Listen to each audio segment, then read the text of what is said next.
जय श्री ओम नमः सिद्धेभ्यः। जय श्री ओम नमः सिद्धेभ्यः। जय श्री ओम नमः सिद्धेभ्यः। नमो अर्हन्ताणं नमो सेताणं नमो आयलीयाणं नमो वरछायाणं नमो लोके सर्वसाहुणं। प्रज्वलित जो वैराग्य पवन से करने धन को भस्म करे, जिनकी ध्यान अभिषेक में फैले हैं स्फुलिंग हरे, वह मध्याह्न दिवाकर जिनके ऊपर सदा सुशोभित है। कायो सर्ग रूप मुद्रार जो विशाल तनधारी है, अष्टकर्ण के परम विजेता उत्तम पुरुषों के स्वामी, नाभि पुत्र जिनपति महात्मा जयवंतो अंतर्यामी, जयवंतो अंतर्यामी। उत्तम त्याग धर्म का महान दिन।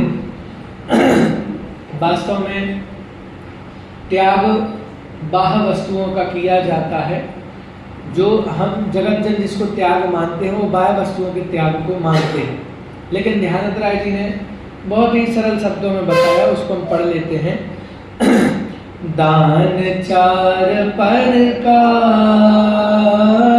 चार संघ को दीजिए, धन बिजली उनहार नर बबला हो दीजिए।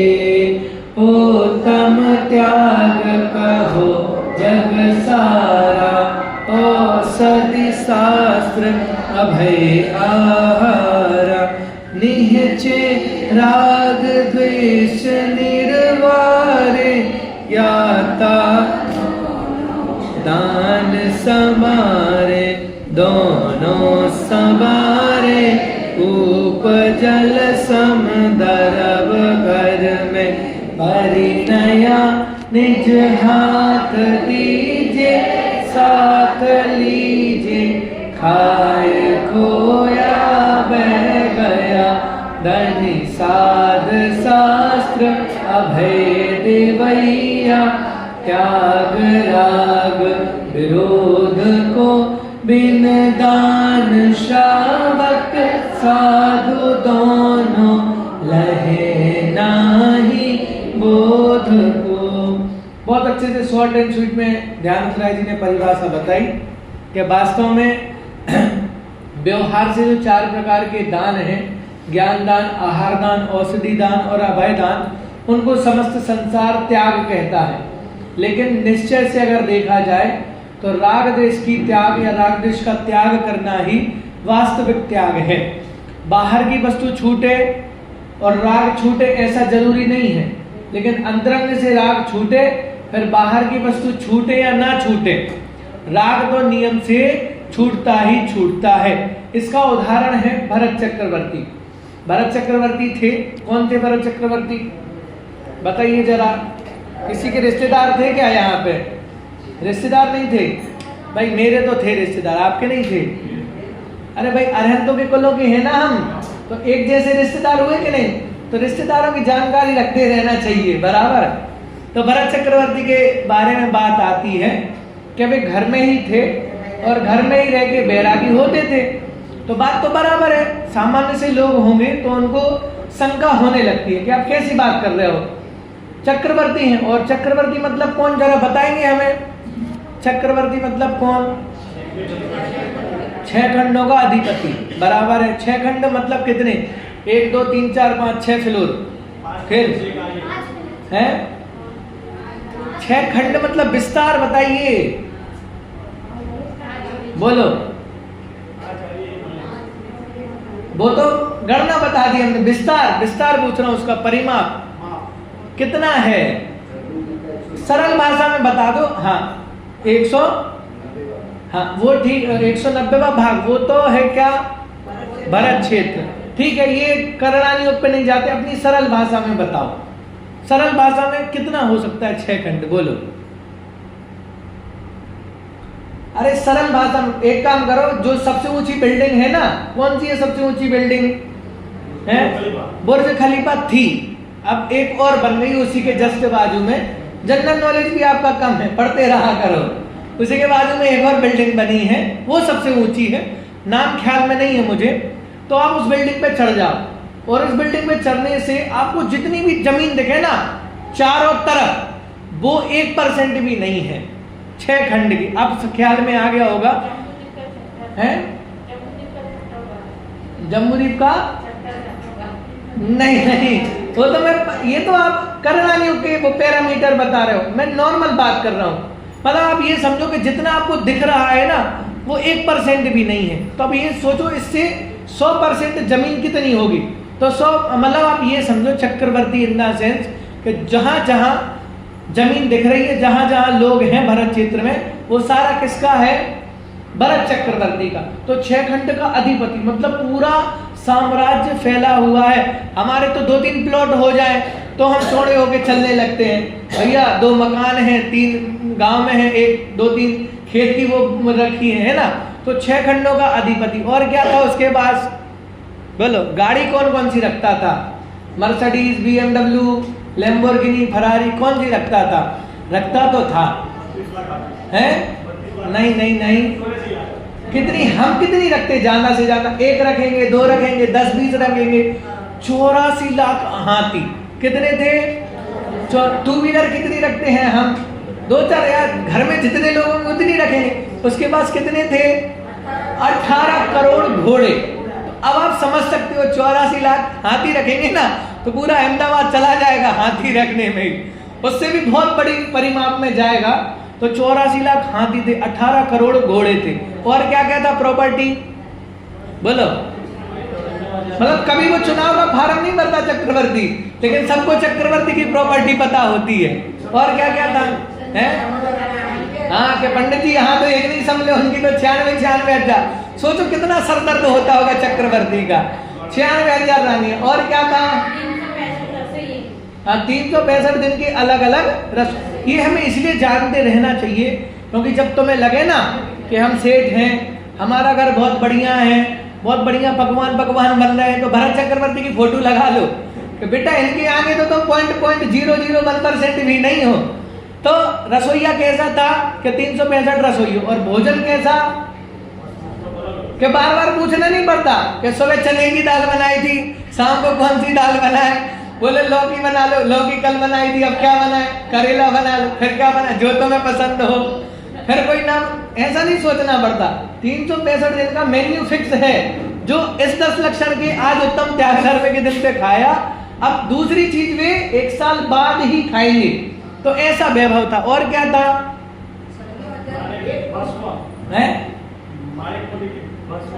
हाँ वो सोने चांदी की भस्म खाते थे, लोकल भी नहीं कि हमें तो भैया शुद्ध खाना मिल जाए ना आज के समय में, वही बहुत है।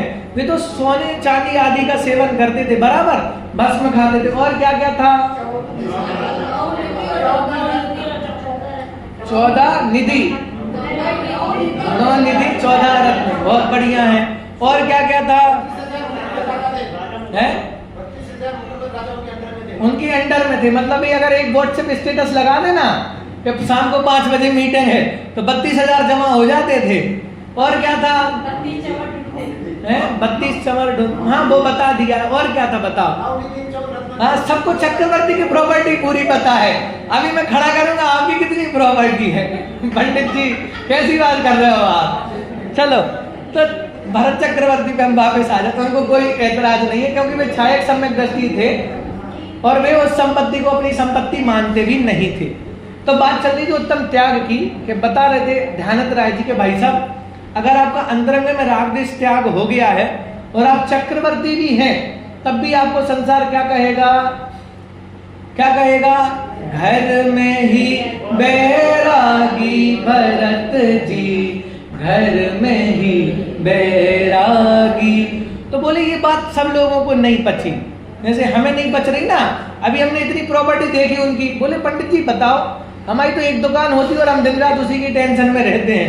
चक्रवर्ती को तो इतना बड़ा वैभव था और फिर भी क्या कह रहे हो आप, फिर भी बैरागी कह रहे हो। तो ऐसे दो सियाने लोग चक्रवर्ती के पास पहुंच गए, बोले महाराज की जय हो, महाराज की जय हो।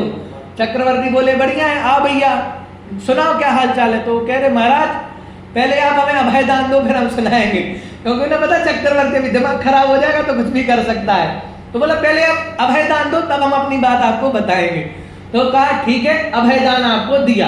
तो डर डर के महाराज आपकी 96,000 रानियां हैं, 18 करोड़ घोड़े हैं, 84 लाख हाथी हैं, इतनी बड़ी बड़ी 6 खंडों की प्रॉपर्टी है, इतने सारे आपके अंडर में राजा हैं, आप नए नए पकवान भोग रहे हो, आपके अलग अलग गार्डन बने हुए हैं, अलग अलग व्यायामशाला है ना, आयुधशाला है, अलग अलग कक्ष हैं आपके, इतने बड़े बड़े उद्यान है, कभी आप स्विमिंग पूल में जा रहे हो, कभी वाटर पार्क में घूम रहे हो, सब कुछ कर रहे हो ना। लेकिन फिर भी लोग क्या कह रहे हैं कि वे तो बैरागी है, वे तो बैरागी है। तो बोले ये बात तो हमें समझ में नहीं आई। भरत चक्रवर्ती बोलते कोई बात नहीं, अब तुम महल में आ गए तो एक काम करो, देख के आ जाओ, मेरी जितनी प्रॉपर्टी है ना, मैं क्या क्या करता हूँ सब देख के आ जाओ। सिपाही को आदेश दिया, सिपाही जाओ भैया लोगों को घुमा के ले आओ। पंडित जी आए ना तो थोड़ा अहमदाबाद घुमा दो, वैसे भी आए दूर से, तो बोले क्या करो पूरा महल घुमा के लेके आओ। तो एक सिपाही जाने लगा, बोले रुको रुको, एक दीपक लेके आओ। दीपक में क्या किया, तेल भर के दीपक दिया और बोले सज्जन को सौंप दो हाथ में। बोले तुम एक काम करो, पूरा महल दिखाओ इनको और ध्यान रखना, अगर दीपक से एक भी बूंद नीचे गिर गई तो क्या करना, तुरंत उनको तुम इनका सर धड़ से अलग कर देना। अब वो समस्या में फंस गया, मैं दिया देखूं कि वैभव देखूं, लेकिन महाराज की आज्ञा देख नहीं पड़े। तो वे दोनों बॉडीगार्ड जो अंगरक्षक थे, वे दोनों को लेकर के चलो भैया हम दिखाएं। पहुंच गए रसोईया में कि देखो महाराज की रसोई, ऐसा ऐसा खाना। वो दूध का देखा कि नहीं देखा, कि वो कितने दूध वो गाय का निकालते हैं, फिर इनको पिलाते हैं, फिर उनका निकाल के उनको, तब जाके वो चक्रवर्ती का। और वो उसका ग्रास ऐसा है कि चक्रवर्ती का जो एक ग्रास होता है वो कोई पचा ही नहीं सकता, आधा गिलास पटरानी बस पचा पाती है, बाकी किसी की ताकत नहीं कि उतना गरिष्ठ भोजन झेल सके कोई। तो बोले देखने चले गए, रसोई दिखाई सबसे पहले, फिर महाराज की व्यायामशाला दिखाई, महाराज के गार्डन दिखाए। बोले ये देखो महाराज के हाथी बंधे हैं, ये देखो महाराज की 2 व्हीलर खड़ी है, ये देखो महाराज के पार्क है, वाटर पार्क। पूरा सुबह से शाम तक घूमा और शाम को राज दरबार में आ गए। महाराज की जय हो। महाराज ने प्रश्न की, कहो भाई कैसा लगा हमारा महल, पटरानियां क्या कर रही थी, गार्डन कैसा था, रसोई कैसी थी।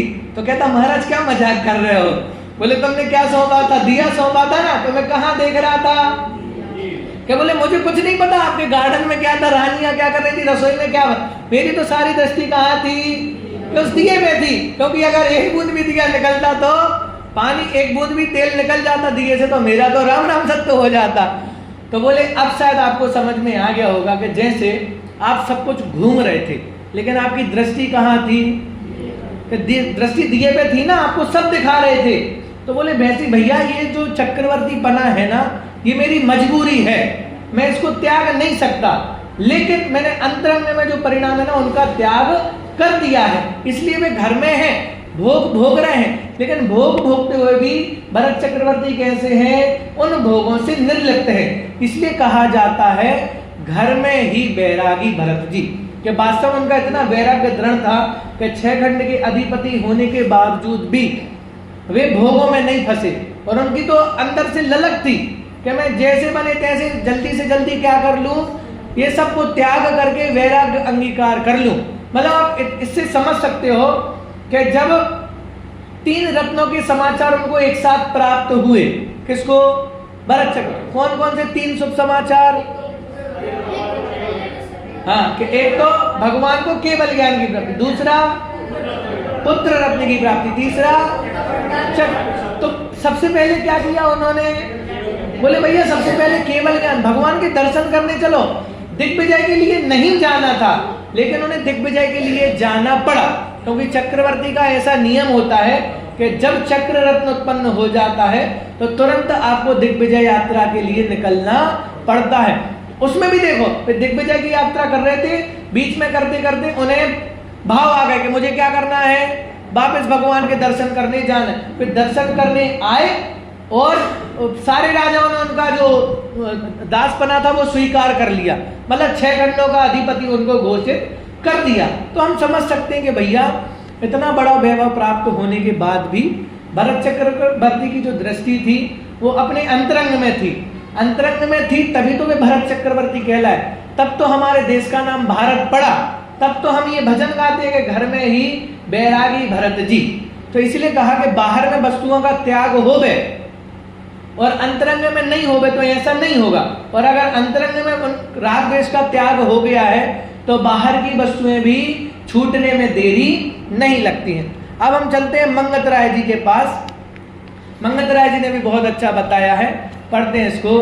त्रस थावर हिंसा टार, ज्ञान उपकार दान विधि चार, त्याग के माही सो बिना मुनि व्रत पूरण सदते नाही। औषध शुद्ध अभय आहार जो 4 प्रकार, दो पात्र विचार होय निस्तारा। समदृष्टि श्रावक मुनि पुरुष या दारा, जिन मत निंदक नर नारी, द्रोही कलुषित आचारी। ये है कुपात्र दुखकारी, नहीं कहे रथ गौरजत गजबाज, देह तुलसाद दिया कर राज। लोह कंचन को है व्योत्पात, संक्रांति दान दुर्जन को। बिन परख दया का दान, दुखी पहचान सबे समझान। देत आगारी 10 लक्षण, धर्म विचार जीव संसारी। क्या वही बात यहाँ पे थोड़ी थोड़ी सी मंगत राय जी कह रहे हैं, लेकिन मंगत राय जी ने थोड़ा सा और स्पष्ट किया है। क्या बताया है कि त्रस थावर हिंसा टार, अर्थात सटकाय के जीवों की रक्षा पाल के, मतलब उनकी जो हिंसा है उनको निवार के और उनकी रक्षा का भाव धारण करके। ज्ञान उपकार काय के लिए, कि ज्ञान के लिए और उपकार के लिए क्या करो, दान विधि 4, कि क्या करो 4 प्रकार के दान दो। और काय के लिए, त्याग के माही सो बिना मुनिव्रत पूर्ण सदते नहीं, कि आगे पूरी बात बताई कि सटकाय के जीवों की रक्षा, ज्ञान का उपकार और 4 प्रकार का दान और त्याग के लिए। बोले लेकिन ये कब होगा पूरा, ये जब तक मुनि व्रत धारण नहीं करेंगे तब तक पूर्ण त्याग नहीं होगा और पूर्ण दान भी नहीं होगा, क्योंकि ज्ञान का दान और अभय का दान तो मुनिराज ही देते हैं। और वे पहले भोजन आदि का त्याग करके जाती हैं, वस्त्र आदि का त्याग करते ही हैं, तो राग देश का भी त्याग किया।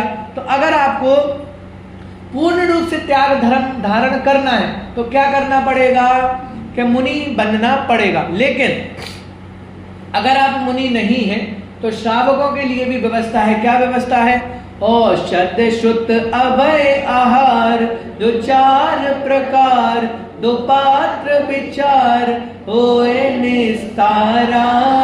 समदृष्टि श्रावक मुनि पुरुष या दारा, कि भाई 4 प्रकार का दान है, औषध दान, ज्ञान दान, अभय दान और आहार दान। तो ये 4 प्रकार का है। और 2 पात्र विचार, कि जब भी दान को देना है तो क्या करना चाहिए, पात्र का ज्ञान कर लेना चाहिए कि योग पात्र को दान दे रहे हैं या नहीं दे रहे हैं। तो उससे क्या होगा कि उससे तुम्हारा निस्तार हो जाएगा, कि जो भी दान दे रहे हो उसके प्रति क्या हो जाएगा, तुम्हारा राग भाव कम हो जाएगा। तो किस किस को दे रहा, तो बोले सम्यक दृष्टि श्रावक हो गए। किसको दान दे सकते हैं, कि अगर कोई सम्यक दृष्टि श्रावक है तो उसको दान दे सकते हैं, या फिर मुनि को दान दे सकते हैं, या श्रावक जो पुरुष हैं या स्त्री हैं, इन चारों में से क्या कर सकते हैं, उनको दान दे सकते। यहाँ पे आरिका भी ले लेना, मतलब मुनिराज, आरिका, श्रावक और श्राविका, ऐसे चारों लोगों को 4 प्रकार के दान दे सकते हैं। लेकिन हमारे पास 2 दानों का एक्सेस है, चारों दान हम नहीं दे सकते। कौन कौन सा? कि आहार दान दे सकते हैं और औषधि दान दे सकते हैं। हम ज्ञान दान नहीं दे सकते क्योंकि हमारे पास नहीं है, तो हम कैसे देंगे? मुनिराज के पास ज्ञान होता है तो वे ज्ञान का दान के देते हैं, और सटकाए के जीवों की रक्षा पालते हैं, इसलिए वे जीवों को अभय दान देते हैं। बराबर है। अब आगे बढ़ते हैं। जिन मत निंदक नर नारी, द्रोही कलुषित आचारी, ये है कुपात्र दुखकारी, नहीं कहे दान अधिकारी। तो बोले दान देना तो 4 लोगों को देना, मुनिराज, आरिका, श्रावक, श्राविका। तो बोले अब किसको नहीं देना? तो कह रहे हैं जिन मत निंदक, कि जो क्या करता होवे, कि जैन धर्म की निंदा करता होवे, अरहंत भगवान के शासन की निंदा करता होवे। अब चाहे वो पुरुष हो या चाहे स्त्री, उनको क्या नहीं करना चाहिए? दान, मतलब एक फूटी कौड़ी भी नहीं देना चाहिए। किसको? जो जिन मत की निंदा करते हैं, जैन शासन की निंदा कर, ये हमें ध्यान रखना चाहिए, क्योंकि हम व्यवहार लौकिक लाइफ में रह रहे कि नहीं ले रहे, इस संसार में रह रहे हैं, तो आपका पैसा कहाँ जा रहा है उसका भी बराबर ध्यान होना चाहिए। ऐसा तो नहीं है कि आपका पैसा जा रहा है और ऐसे लोगों के पास पहुंच रहा है तो जैन धर्म से बहुत अधिक ईर्ष्या रखते होवे। ये बात इसलिए भी जरूर है क्योंकि आज वर्तमान समय में जैसा वातावरण चल रहा है, जैसा माहौल चल रहा है, सबसे ज्यादा असुरक्षित जैन समाज है, जैन समाज के तीर्थ हैं। क्योंकि लोगों को तो क्या करना पड़ता है, एक पत्थर रखना पड़ता है, लाल रंग लगाना पड़ता है और उनके भगवान बन जाते हैं, और वे हमारे करोड़ों वर्षों से चले आ रहे तीर्थों को चुटकियों में हड़प लेते हैं। तो ये ध्यान रखें। और किसको? द्रोही, क्या जो धर्म का द्रोही हो, मतलब धर्म को अनर्गल तरीके से दूसरों के समक्ष में, जैसे देशद्रोही, देश का गद्दार, वैसे धर्मद्रोही, जो धर्म का गद्दार हो, ऐसे को भी दान के ये अधिकारी नहीं। और कलुषित आचारी को, कोई पुरुष होवे या स्त्री होवे, जिनका चाल चलन ठीक नहीं होवे, चरित्र ठीक नहीं होवे, तो वे भी दान के अधिकारी नहीं है। नीचे लिखा ये है कुपात्र दुखकारी, कि ये सब कौन है? कि ये कुपात्र हैं, इनको दान नहीं देना चाहिए। क्यों? क्योंकि ये दुखकारी हैं। कुपात्रों को दिया गया दान कैसा है? दुख को उत्पन्न कराने वाला है, और नहीं कहे दान के, तो ये सब दान के अधिकारी नहीं है। तो आगे देखो अब क्या करें? रथ गौ रजत गजबाज, देह तुल साज, दिया घर राज, लोह कंचन को है व्योत्पात, संक्रांति दान दुर्जन। आगे ऊपर की लाइनों में बता दिया कि इनको दान नहीं देना। तो अब दान क्या क्या देते हैं वो आगे बता रहे हैं कि सबसे पहले तो कोई रथ दान कर देता है, गौ मतलब कोई गाय दान कर देता है, रजत मतलब कोई चांदी दान करता है, गज मतलब कोई हाथी दान करता है, बाज मतलब बाजे नगाड़े ढोल नगाड़े आदि। तो इन सब का दान होता है, हम नहीं देते वो अलग बात है, लेकिन पहले होता था, जिसके पास रथ आदि होते थे तो वे दान में दे देते थे। और क्या कहा? देह तुल साज। इसका मतलब क्या है? इसका मतलब ये है कि कहीं कहीं दान की ऐसी परंपरा होती है कि वे तराजू लेके आ जाते हैं, और तराजू लेके आ जाते तो क्या होता है, एक तरफ महाराज बैठ जाते हैं जो भी देने वाला है, और दूसरे पलड़े में लड्डू रखेंगे, जो भी सामग्री रखना हो, तो वे क्या करते हैं, अपने वजन के बराबर उतना दान देते हैं। तो देह तुल साज मतलब कि देह को तौल के अपने वजन के बराबर दान। और क्या कहा? तिया। तिया मतलब स्त्री। स्त्री मतलब कि जब हम कन्यादान करते हैं ना, तो वो दान ही तो है, कन्यादान कहते हैं शब्द। तो तिया घर, अपना घर, और राज मतलब अपना राजपाट। और यहां तक कि कह रहे हैं दूसरी लाइन में लोह कंचन को, कि चाहे लोहे का दान हो या स्वर्ण, क्योंकि अलग अलग मान्यता है, अलग अलग मत है। तो कोई लोहा भी दान देता है और कोई सोना भी दान देता है। कई जगह तो ऐसा है कि लोहा चढ़ाना है तो लोहा ही चढ़ाना है, वहां पे तुम सोना लेके जाओगे ना तो काम नहीं होगा, आपको लोहा ही चढ़ाना पड़ेगा, तो लोहा का भी दान होता है। तो ये कह रहे कि ये सारी चीजें कैसी है, व्युत्पाद संक्रांति दान दुर्जन को, कि अगर ये सब चीजें आप दे रहे हो तो ये कैसी है, दुख को देने वाले काम है। अगर ये सारी चीजें दुर्जन के हाथ में चली जाए, कि अगर रथ है, रथ दुर्जन के हाथ में चला गया तो क्या होगा, कि भाई वो उसका दुरुपयोग करेगा। वैसे ही गाय हाथ में चली गई दुर्जन के तो बोले भी उसका भाई, अगर कसाई के हाथ में चली गई तो वो तो प्राण ही ले लेगा या गलत तरीके से उपयोग करेगा। और रजत, चांदी, हाथी, बाज, ढोल नगाड़े आदि है ना, तो सब इसमें लगा लेना कि अगर ये सामग्री अन्य किसी के गलत दुर्जन व्यक्तियों के हाथ में चली गई तो क्या हो जाएगा, कि वो तुम्हारे लिए दुखकारी हो जाएंगे। तो देह तुलसाज मतलब देह के बराबर सामान, और तिया मतलब स्त्री, के मान लो बेटी किसी गलत घर में चली गई तो वो क्या हो जाएगा, कि वो दुर्जन को चली गई ना तो वो तुम्हारे लिए दुखकारी हो जाएगा। उसी प्रकार से अपना घर, मान लो तुमने किसी दुर्जन व्यक्ति को अपना घर सौंप दिया, दान में दे दिया, तो क्या होगा, कि फिर वो तुम्हें ही घर से बाहर निकाल देगा। और उसी प्रकार से राजपाट, कि राजपाट दुर्जनों को सौंपा था, किसने सौंपा था बताओ जरा, राजपाट किसी ने दुर्जनों को सौंपा था ना।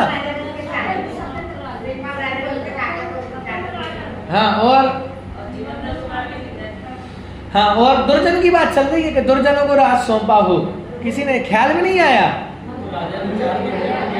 हाँ, अभी पर्व मनाया हमने,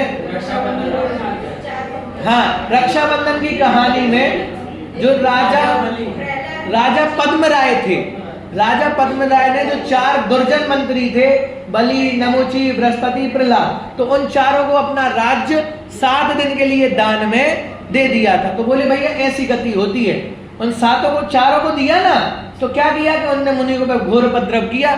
तो बोले ऐसे ये सारे सामग्री हैं, बोले ये सारी सामग्री हैं, तुम अगर दुर्जन को दोगे तो क्या होगा, कि वे तुम्हारे लिए ही दुखकारी हो जाएंगे। इसलिए क्या करना चाहिए, बिन परख, मतलब अगर बिना परखे भी आप कोई सामग्री देते हैं तो वो भी कैसी हो जाएगी, वो भी आपके लिए दुखकारी हो जाएगी। इसलिए जब भी दान आदि दें, क्योंकि आपने देखो कई तीर्थ क्षेत्रों में, हम तीर्थ क्षेत्रों में जाते हैं, छोटे छोटे से बच्चे वगैरह हमसे पैसे मांगते हैं और हम उन्हें पैसे दे देते हैं, लेकिन वे पैसे से जाके गुटखे आदि खाते हैं, दारू वगैरह पीते हैं, सिगरेट वगैरह पीते हैं। तो ध्यान देना चाहिए कि जहां आपने आपका 1 रुपया भी दिया है दान में, तो वहां की आप बराबर जानकारी लो कि भैया हमने ये जो दान में दिया है उस धन का उपयोग कैसे हो रहा है। जब तक आपको जानकारी पूरी नहीं हो गए तब तक आप 1 पैसा भी दान में मत दो। और क्या कह रहे हैं यहाँ पे, बिन परख।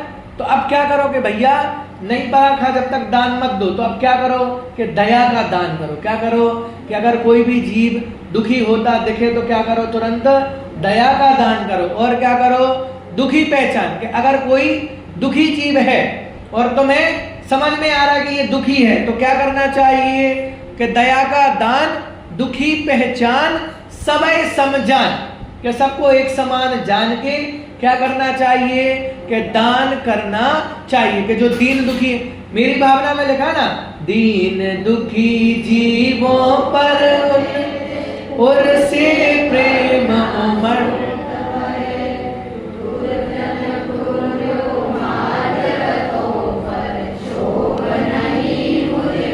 मैं शायद दूसरी लाइन, दुखी जनों को देकर दया में मेरे प्रेम उमड़ आवे, बने जहां तक उनकी सेवा करके यह मन सुख।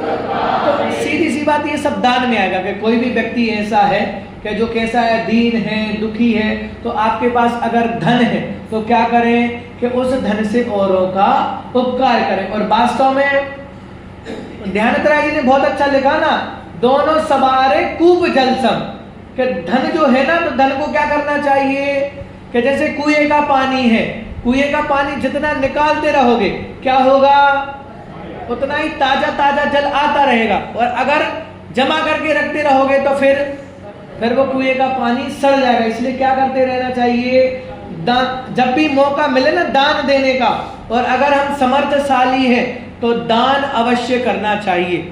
लेकिन दान करके भूल नहीं जाना चाहिए।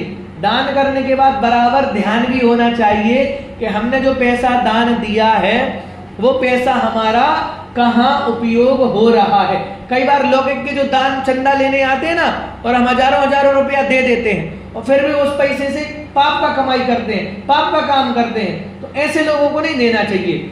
लेकिन जहां आवश्यकता है, जहां हमारे जिन धर्म की प्रभावना हो रही है, निर्दोष शासन बरत रहा है, वहां हमें अवश्य दान देना चाहिए। अगर दान नहीं देंगे तो धन की 3 गति है। कौन कौन सी? हाँ, कि या तो आप दान कर दीजिए, सबसे सर्वोत्कृष्ट ऑप्शन है आपके पास, इसमें आपको डबल प्रॉफिट है कि पूर्व में पुण्य किया था तो अभी धर्म के प्रभाव से, पुण्य के प्रभाव से धन मिल गया, तो अब क्या करो कि अब फिर से उसको दान कर दो। तो क्या होगा कि अब तुम्हें रिटर्न इन्वेस्टमेंट मिलेगा, कि जब तुम अगले जन्म में जाओगे तो क्या होगा कि वहां भी तुम्हें दान का फल जो है वो प्राप्त होगा। अगर दान नहीं कर सकते हो तो क्या कर लो, भोग लो। लेकिन भोगने की यहाँ पे बैठे किसी की भी शक्ति नहीं है। अगर भोगोगे तो कितना भोगे, बोलो। बहुत अच्छे कपड़े बनवा लिए, कितने पहनोगे एक साथ है? कितने पहनोगे? एक जोड़ी ही पहनोगे ना।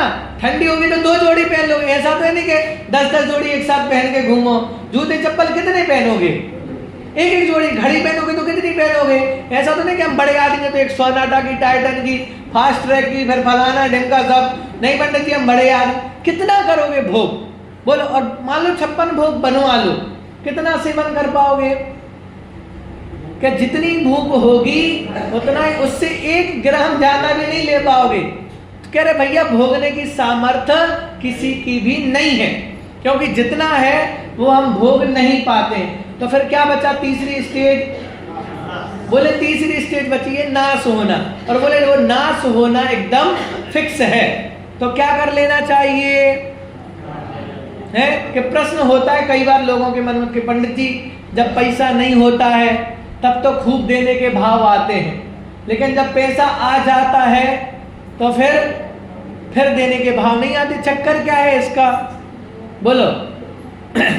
चक्कर क्या है?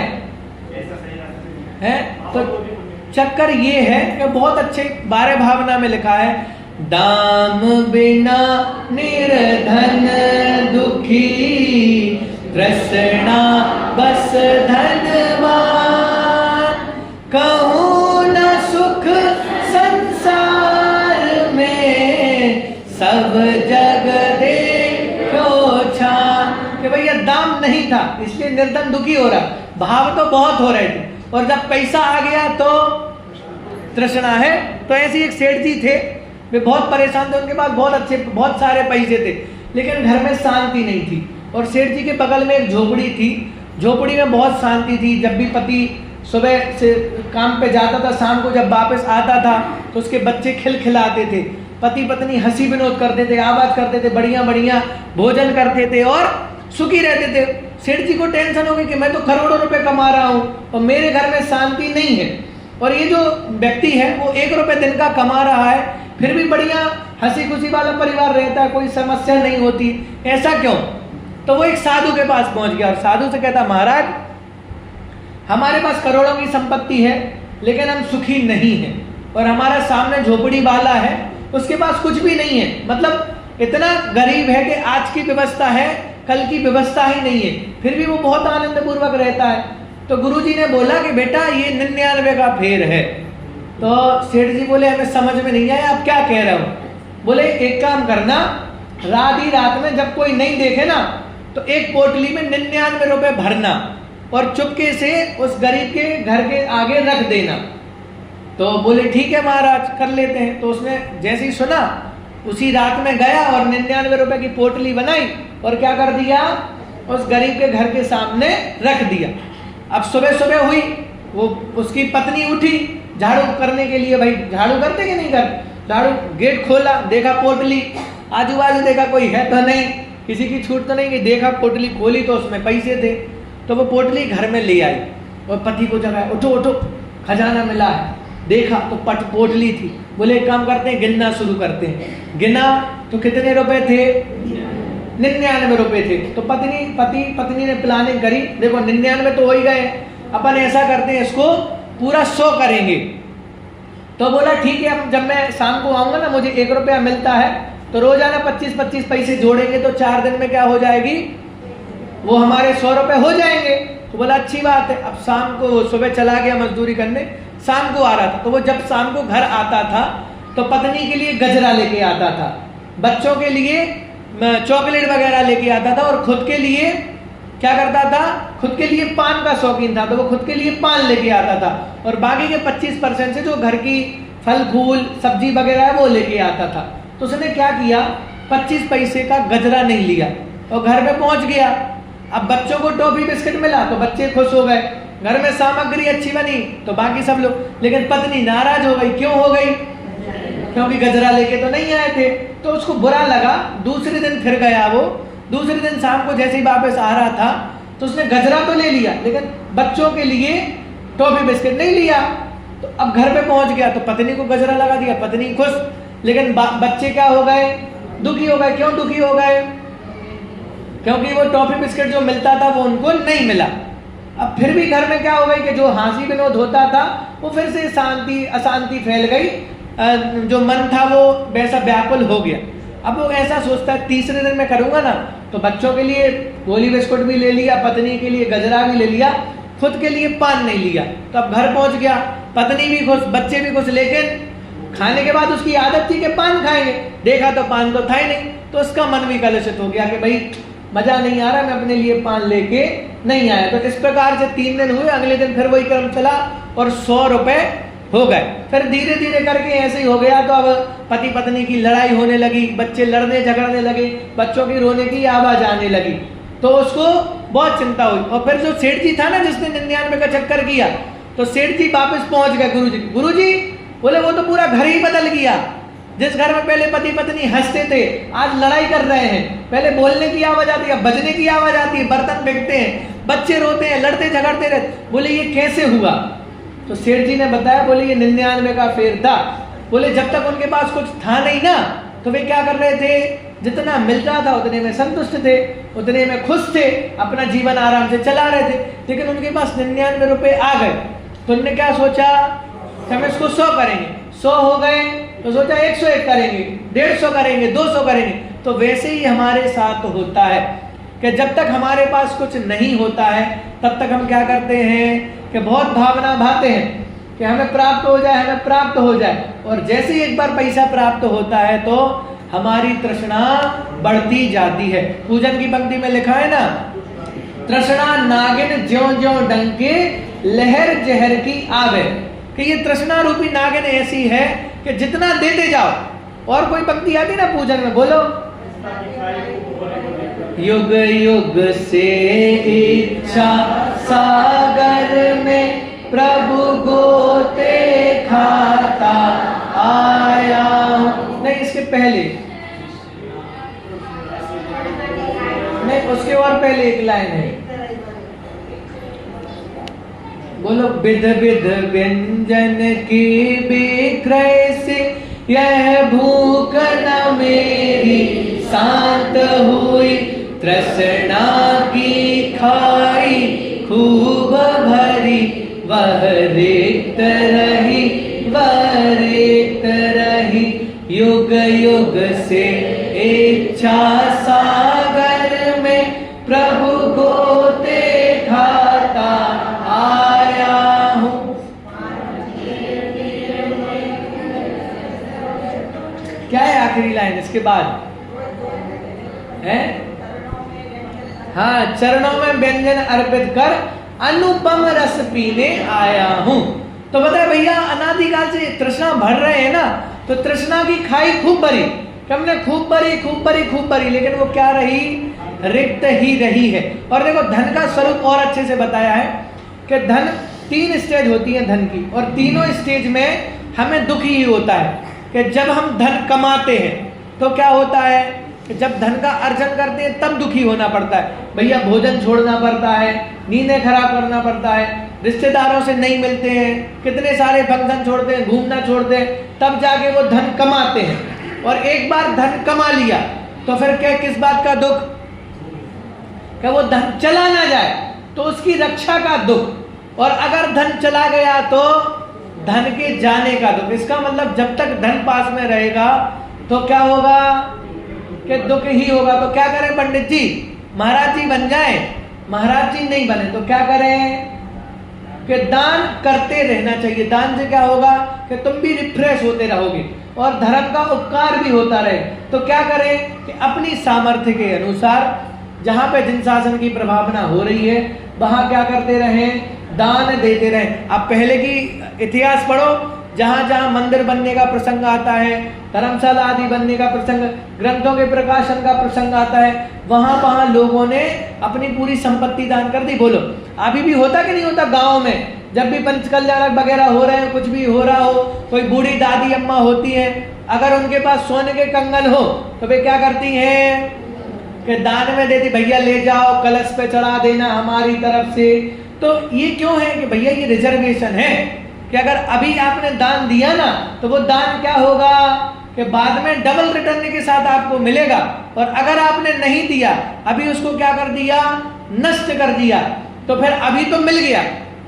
तो वो होता ना पापानुबंधी पाप और पुण्यानुबंधी पाप। तो पहले पूर्व पुण्य के उदय से अभी तुम्हें धन प्राप्त हुआ और अभी तुमने धन को कहाँ लगा दिया, पूरे विषयों में लगा दिया, तो पापानुबंधी पुण्य हो जाएगा कि भाई पहले पूर्व के पुण्य से तो तुम्हें मिल गया, लेकिन अब तुम पाप के में लगा रहे हो तो क्या होगा, तो बोले भैया फिर वो धन प्राप्त नहीं होगा। इसलिए क्या करना चाहिए, जो भी वस्तु हमारे पास है उसका सदुपयोग करना चाहिए। और लास्ट में ध्यानंद राय जी ने लिखा, बिन दान श्रावक साधु दोनों लहे नाही बोध को, कि जब तक दान नहीं देंगे तब तक क्या नहीं होगा, कि बोध को प्राप्त नहीं करेंगे। इसलिए त्याग से ही क्या होता है, पार उतरा जाता है। जब तक त्याग नहीं करेंगे, दादा बहुत अच्छी लाइन कहते हैं, जिनके माथे भार बेडूबे मझधार में, हम तो उतरे पार झोंक भार को भाड़ में। कि जब तक त्याग नहीं करेंगे ना तब तक भवसागर से तैरना संभव नहीं है। बस छोटा सा प्रसंग है कि एक श्रावक था, उपदेश देता रहता था कि भैया त्याग करो, त्याग करने से संसार समुद्र से पार हो सकते हैं, त्याग से ही आगे बढ़ सकते हैं, त्याग से ही वृद्धि होती है ना। तो ऐसा प्रवचन करते थे। अब एक बार की बात है, उसको नदी पार करना था, तो नदी पार करना था तो वो नाविक के पास पहुंच गया, बोला भैया मैं नाव से बिठा के तुम नदी का पार करा दो। तो नाविक बोला पैसे दो। तो श्रावक ने कहा भैया मेरे पास पैसे नहीं है, तो पैसे नहीं थे तो वो वहीं बैठ गया, बोले बिना पैसे के हम लेके नहीं जाएंगे। इतने में सेठ जी आए। सेठ जी ने पूछा भैया क्या समस्या, क्यों बैठे हो यहाँ? तो कहा सेठ जी मुझे उस पार जाना है। तो बोले चले जाओ। बोले पैसे नहीं है, जब तक पैसे नहीं देंगे तब तक ये मुझे लेके नहीं जाएगा। तो 2 रुपए लग रहे थे, सेठ जी ने 4 रुपए दिए, बोले मेरा भी टिकट बना लो, इनका भी, और नदी के उस पार। तो नदी के जैसे ही उस पार पहुंचे तो सेठ जी ने पूछा क्यों भाई, तुम तो कह रहे थे त्याग करने से ही पार होते हैं, तो अब तो तुमने त्याग किया नहीं, फिर कैसे पार हो गए?